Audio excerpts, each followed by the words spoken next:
Hello friends, good morning to all. Today Tuesday, good morning to all.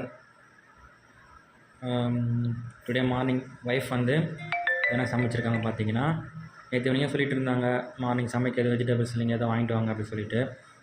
சரி வாங்கிட்டு வரேன்னு சொல்லிட்டு போகும்போது முன்னாடி இருந்த ரூம்மேட் ஃப்ரெண்ட் ஒருத்தர் அண்ணா ஒருத்தர் கால் பண்ணி விக்கி என்கிட்ட பூசணிக்காய் இருக்குது விக்கி வேணுமா அப்படின்னாரு. ஆக்சுவலாக நான் பொங்கலுக்கு நேட்டிவ் போகும்போது அந்த பூசணிக்காய் பொரியல், இந்த தைப்பொங்கல் அன்றைக்கி பூசணிக்காய்லாம் சேர்த்து குழம்புலாம் வைப்பாங்க. அதை நான் ஆக்சுவலாக மிஸ் பண்ணிட்டேன். பட் இருந்தாலும் சரி பூசணிக்காய் வேணும்னு சொல்லிவிட்டு அதை எடுத்துகிட்டு வந்தேன். அதை எடுத்துகிட்டு வீட்டில் கொடுத்துன்னு ஒய்ஃப் என்ன சொன்னாங்க, இந்தமாரி நம்ம பொங்கலுக்கு எல்லா காயெல்லாம் போட்டு எல்லா வெஜிடபிள்ஸ்லாம் போட்டு குழம்பு வைக்கிற மாதிரி நம்ம ட்ரை பண்ணலாம், நம்ம வைக்கலாங்க அப்படி சொன்னாங்க.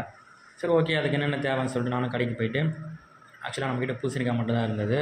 அதுக்கு தேவையானது இல்லைன்னா அந்த சக்கரவள்ளி கிழங்கு, கருணைக்கிழங்கு இதெல்லாம் போட்டு இந்த மொச்சக்காய் வேர்க்கடலாம் போட்டு செய்வாங்க. எனக்கு சக்கரவள்ளி கிழங்கு கிடைக்கல.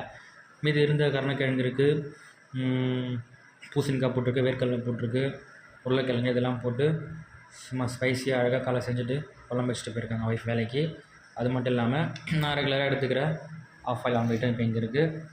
நீங்களும் இந்த மாதிரி பூசணிக்காய் கிடச்சிதுன்னா ஆக்சுவலாக பொங்கலெல்லாம் சாப்பிட்ருப்பீங்க, பட் இருந்தால் நெக்ஸ்ட் டைம் ட்ரை பண்ணுங்கள். இப்போ நான் இந்த குழம்பை ஊற்றி சாப்பிட போகிறேன். இந்த வீடியோ பார்த்துட்டு மறக்காமல் லைக் பண்ணுங்கள், சப்ஸ்கிரைப் பண்ணுங்கள்.